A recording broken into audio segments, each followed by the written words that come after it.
Hello, welcome to CC plus. ഇന്ന് വളരെ സന്തോഷമുള്ള ഒരു കാര്യമായിട്ടാണ് ഞാൻ വന്നിരിക്കുന്നത്.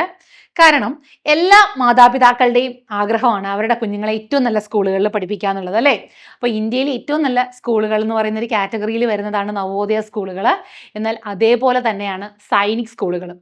ഇനി സൈനിക് സ്കൂളുകളിൽ എങ്ങനെയാണ് അഡ്മിഷൻ കിട്ടുക എന്നുള്ളതും എന്തൊക്കെ കാര്യങ്ങളാണ് ശ്രദ്ധിക്കേണ്ടതെന്നൊക്കെ ഉള്ളതാണ് നമ്മൾ ഇന്നത്തെ ഈ വീഡിയോയിൽ പറയുന്നത്.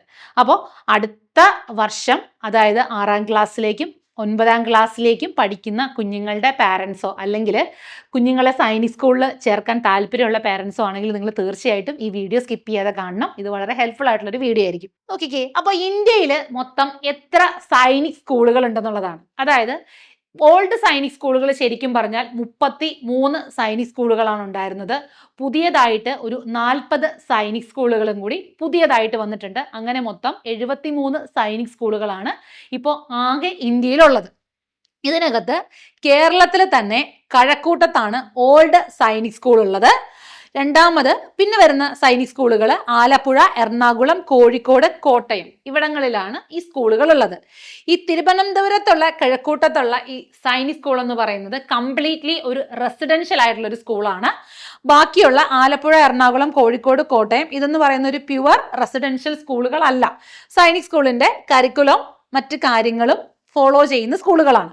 അപ്പോൾ ആലപ്പുഴയിൽ വിദ്യാധിരാജ വിദ്യാധിപീഠം സെൻട്രൽ സ്കൂളും, എറണാകുളത്തെ ശ്രീ ശാരദാ വിദ്യാലയ ആദിശങ്കരയുടെ കീഴിൽ വരുന്നത്, കോഴിക്കോട് വേദവ്യാസ സൈനിക് സ്കൂള്, കോട്ടയത്ത് സൈനിക് ഇംഗ്ലീഷ് മീഡിയം സ്കൂള്, ഇത്രയും സ്കൂളുകളാണ് മോഡേൺ സ്കൂളുകളായിട്ട് വന്നിട്ടുള്ള അല്ലെങ്കിൽ പുതിയ സൈനിക് സ്കൂളുകളായിട്ട് കേരളത്തിൽ ഇൻട്രൊഡ്യൂസ് ചെയ്തിട്ടുള്ളത്. കേരളത്തിലെ ഓൾഡ് സൈനിക് സ്കൂൾ എന്ന് പറയുന്നത് കഴക്കൂട്ടത്താണ്. അത് കംപ്ലീറ്റ്ലി ഒരു റെസിഡൻഷ്യൽ സ്കൂളാണ്. ഇനി ഇതിന്റെ ഒരു മീഡിയം ഓഫ് എക്സാമിനേഷൻ ചോദിക്കാറുണ്ട്. മീഡിയം എന്ന് പറയുന്നത് ഇംഗ്ലീഷ്, ഹിന്ദി, മലയാളം ഈ 3 ലാംഗ്വേജ്. ഇത് കൂടാതെ മറ്റ് അനേകം ലാംഗ്വേജസ് ഉണ്ട്. ഇപ്പം നമ്മൾ കേരളത്തിൽ എക്സാം എഴുതുന്നവരായതുകൊണ്ട് ഈ 3 ലാംഗ്വേജസ് ആണ് മെയിനായിട്ട് നമ്മൾ പ്രിഫർ ചെയ്യുന്നത്. ഇംഗ്ലീഷ്, മലയാളം അല്ലെങ്കിൽ ഹിന്ദിയാണ്. ഇത് കൂടാതെ തന്നെ മറാത്തിയിലും ഗുജറാത്തിയിലും പഞ്ചാബിയിലും ഒക്കെ പരീക്ഷയുണ്ട്. ഇനി എക്സാമിന്റെ ഓവർവ്യൂ നോക്കാം. ഈ എക്സാം കണ്ടക്ട് ചെയ്യുന്നത് നാഷണൽ ടെസ്റ്റിംഗ് ഏജൻസിയാണ്. അതായത് NTA എന്നുള്ള ചുരുക്കപ്പേരിൽ അറിയപ്പെടുന്ന നാഷണൽ ടെസ്റ്റിംഗ് ഏജൻസിയാണ് എക്സാം കണ്ടക്ട് ചെയ്യുന്നത്. എക്സാമിന്റെ നെയിം എന്ന് പറയുന്നത് ഓൾ ഇന്ത്യ സൈനിക് സ്കൂൾ എൻട്രൻസ് എക്സാമിനേഷൻ, AISSEE എന്നുള്ള ചുരുക്കപ്പേരിലാണ് ഇത് അറിയപ്പെടുന്നത്. അഡ്മിഷൻ ഉള്ളത് 6ാം ക്ലാസ്സിലേക്കും 9ാം ക്ലാസ്സിലേക്കുമാണ് എൻട്രൻസ് എക്സാം വഴി അഡ്മിഷൻ ഉള്ളത്. ഇനി ഒരു ഓഫ്ലൈൻ ആയിട്ടുള്ള OMR ബേസ് ചെയ്തിട്ടുള്ള ഒരു പരീക്ഷയാണ്. ഡിസ്ക്രിപ്റ്റീവ് പരീക്ഷയാണോ എന്ന് പലരും ചോദിക്കാറുണ്ട്. അല്ല, ഒരു OMR ബേസ് ചെയ്തുകൊണ്ടുള്ള ഒബ്ജക്റ്റീവ് പരീക്ഷയാണ്. ഓഫ്ലൈൻ ആയിട്ടാണ് പരീക്ഷ കണ്ടക്ട് ചെയ്യുന്നത്, ഓൺലൈൻ അല്ല. ഇനി എലിജിബിലിറ്റി ക്രൈറ്റീരിയ ആണെങ്കിൽ ക്ലാസ് 6ൽ 10 വയസ്സിനും 12 വയസ്സിനും ഇടയിൽ ജനിച്ച കുട്ടികൾക്ക്, അതായത് 31 മാർച്ചിന് ഈ പറഞ്ഞതുപോലെ 10 വയസ്സ് പൂർത്തിയാകുകയും അതേപോലെ 12 വയസ്സിൽ കൂടാനും പാടില്ല. അപ്പം 10 to 12 ഇയേഴ്സിനിടയിലുള്ള കുഞ്ഞുങ്ങൾക്കാണ് ഈ പറഞ്ഞതുപോലെ 6ാം ക്ലാസ്സിലേക്കുള്ള പരീക്ഷ എഴുതാവുന്നത്. ബോയ്സും ഗേൾസും എക്സാമിന് എലിജിബിൾ ആണ്. 2 പേർക്കും എക്സാം എഴുതുന്നതിന് എലിജിബിൾ ആണ്. അതേപോലെ 9ാം ക്ലാസ്സിൽ മാർച്ച് 31-നുള്ളിൽ 13 വയസ്സിനും 15 വയസ്സിനും ഇടയിൽ പ്രായമുള്ള കുട്ടികൾക്കാണ് 9ാം ക്ലാസ്സിലേക്ക് പരീക്ഷ എഴുതാനുള്ള ചാൻസസ് ഉള്ളത്.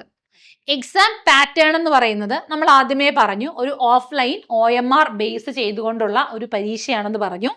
ഇനി ഇതിനകത്തുള്ള സബ്ജക്ട്സ് എന്ന് പറയുന്നത് മാത്സ്, GK, ലാംഗ്വേജ്, ഇന്റലിജൻസ്. അതായത് ഇത് 6ാം ക്ലാസ്സുകാരുടെ കാര്യമാണ് ഈ പറയുന്നത്. 6ാം ക്ലാസ്സുകാർക്ക് മാത്സ്, GK, ലാംഗ്വേജ്, ഇന്റലിജൻസ്. അങ്ങനെ അവർക്ക് ടോട്ടൽ 300 മാർക്സ് ആണ്. 125 ക്വസ്റ്റ്യൻസ് ആണ് വരുന്നത്. ഇന്റലിജൻസിന് 25 ക്വസ്റ്റ്യൻസ് 50 മാർക്ക്. അതേപോലെ ലാംഗ്വേജിന് 25 ക്വസ്റ്റ്യൻസ് 50 മാർക്ക്. GKക്ക് ആണെങ്കിലും ഈ പറഞ്ഞതുപോലെ സയൻസും സോഷ്യൽ സയൻസും കൂടെ ഇൻക്ലൂഡഡ് ആണ്. 25 ക്വസ്റ്റ്യൻസ് 50 മാർക്ക്. മാത്സിന് 50 questions 150 mark. അതായത് മാത്സിൽ ഒരു ക്വസ്റ്റ്യന് 3 മാർക്കും ബാക്കിയുള്ള സബ്ജക്റ്റുകൾക്ക് ഒരു ക്വസ്റ്റ്യന് 2 മാർക്കും എന്നുള്ള രീതിയിലാണ് 6ാം ക്ലാസ്സുകാർക്ക് ടോട്ടലി 300 മാർക്സ് ആണ്. 125 ക്വസ്റ്റ്യൻസ് ആണ് വരുന്നത്. ഇനി 9ാം ക്ലാസ്സുകാർക്ക് മാത്സിന് 200 മാർക്ക്, അതേപോലെ ഇംഗ്ലീഷിന് 50 മാർക്ക് 25 ക്വസ്റ്റ്യൻ, ജനറൽ സയൻസിന് 50 mark 25 questions, intelligence 50 mark 25 question, അങ്ങനെ ടോട്ടൽ 150 ക്വസ്റ്റ്യൻസും 400 മാർക്കുമാണ് 9ാം ക്ലാസ്സുകാർക്ക് വരുന്നത്. ഇതിൻ്റെ ഒരു സെലക്ഷൻ പ്രോസസ്സ് എന്ന് പറയുന്നത് റിട്ടൺ എക്സാമിൻ്റെയും മെഡിക്കൽ എക്സാമിനേഷൻ്റെയും ബേസിസിൽ ഫൈനലി ഒരു റാങ്ക് ലിസ്റ്റ് വരും. അതിൻ്റെ ബേസിസിലായിരിക്കും ഇതിൻ്റെ ഒരു സെലക്ഷൻ എന്ന് പറയുന്നത്. അതേപോലെ ഇതിൻ്റെ ഒരു റിസർവേഷൻ പോളിസി ഉണ്ട്. അതായത് 67% സീറ്റ്സ് എന്ന് പറയുന്നത് അവരവരുടെ സ്റ്റേറ്റിൽ തന്നെയാണ്. അതായത് കേരളത്തിലെ കുട്ടികൾ കേരളത്തിൽ തന്നെയാണ് പരീക്ഷ എഴുതുന്നതെങ്കിൽ 67% സീറ്റ്സ് എന്ന് പറയുന്നത് അവർക്ക് റിസർവ്ഡ് ആണ്. ഇനിയിപ്പോൾ കേരളത്തിലെ ഒരു കുട്ടി എന്ന് പറയുന്നത് തമിഴ്നാട്ടിലാണ് പരീക്ഷ എഴുതുന്നതെങ്കിൽ അവന് 33% സീറ്റ് റിസർവേഷനാണ് എലിജിബിലിറ്റി ഉള്ളൂ. അതായത് അവരവരുടെ സ്റ്റേറ്റിൽ തന്നെ എഴുതുകയാണെങ്കിൽ 67% സ്റ്റേറ്റിൻ്റെ റിസർവേഷൻ കോട്ട കിട്ടും.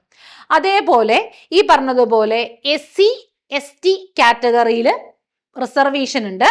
അതായത് 15% SC കാറ്റഗറിയിലും 7.5% ST കാറ്റഗറിയിലും റിസർവേഷൻ ഉണ്ട്. OBCയിൽ നോൺ ക്രീമി ലെയറിൽ 27% റിസർവേഷനും അതേപോലെ ഡിഫൻസ് പേഴ്സന്റെ കുട്ടികളാണെങ്കിൽ 25% സീറ്റ് റിസർവേഷനുമാണുള്ളത്. ഇതാണ് ബേസിക്കലി വരുന്ന ഒരു റിസർവേഷൻ എന്ന് പറയുന്നത്. നവോദയ എൻട്രൻസ് എക്സാം പോലെ തന്നെ വളരെ ഇമ്പോർട്ടൻ്റ് ആയിട്ടുള്ള ഒരു എക്സാം തന്നെയാണ് സൈനിക് സ്കൂൾ എൻട്രൻസ് എക്സാം എന്ന് പറയുന്നത്. ഇന്ത്യയിലെ തന്നെ മികച്ച സ്കൂളുകളായിട്ടുള്ള സൈനിക് സ്കൂളുകളിൽ പഠിക്കാൻ നിങ്ങൾക്ക് ആഗ്രഹം ഉണ്ടെങ്കിൽ അടുത്ത അക്കാഡമിക് ഇയർ, അതായത് 6ാം ക്ലാസ്സിലും 9ാം ക്ലാസ്സിലും അവിടെ അഡ്മിഷൻ ഉണ്ട് നിങ്ങൾക്ക് വേണ്ടിയിട്ട്. അപ്പോൾ തീർച്ചയായിട്ടും നിങ്ങളുടെ ആ ഒരു ഓപ്പർച്യൂണിറ്റി മിസ് ചെയ്യരുത്. CC+ൽ സൈനിക് സ്കൂൾ എൻട്രൻസ് എക്സാമിന് വേണ്ടിയിട്ട് സ്പെഷ്യലായിട്ടുള്ള ബാച്ചസ് ഉണ്ട്. അപ്പോൾ അടുത്ത വർഷത്തെ ആ ഒരു ഗേറ്റ് എന്ന് പറയുന്നത് നിങ്ങൾക്ക് വേണ്ടിയിട്ട് ഓപ്പൺ ആണ്. അപ്പോൾ തീർച്ചയായിട്ടും നന്നായിട്ട് പഠിച്ച് പരീക്ഷ എഴുതണം. ഒരു എക്സാമിന് പ്രിപ്പയർ ചെയ്യുക എന്ന് പറയുന്നത് ആ ഒരു എക്സാമിന് വേണ്ടി മാത്രമല്ല, നിങ്ങളുടെ എൻറ്റയർ ആയിട്ടുള്ള കരിയർ ഗ്രോത്തിലും നിങ്ങളുടെ സ്റ്റഡീസിലും ഒക്കെ നിങ്ങളുടെ ആ ഒരു പ്രിപ്പറേഷൻ നിങ്ങൾക്ക് ഒരുപാട് ഹെൽപ്പ് ചെയ്യും. ആ രീതിയിലാണ് സൈനിക് സ്കൂളിൻ്റെ എക്സാമിൻ്റെ പാറ്റേൺ എന്ന് പറയുന്നതും സിലബസും.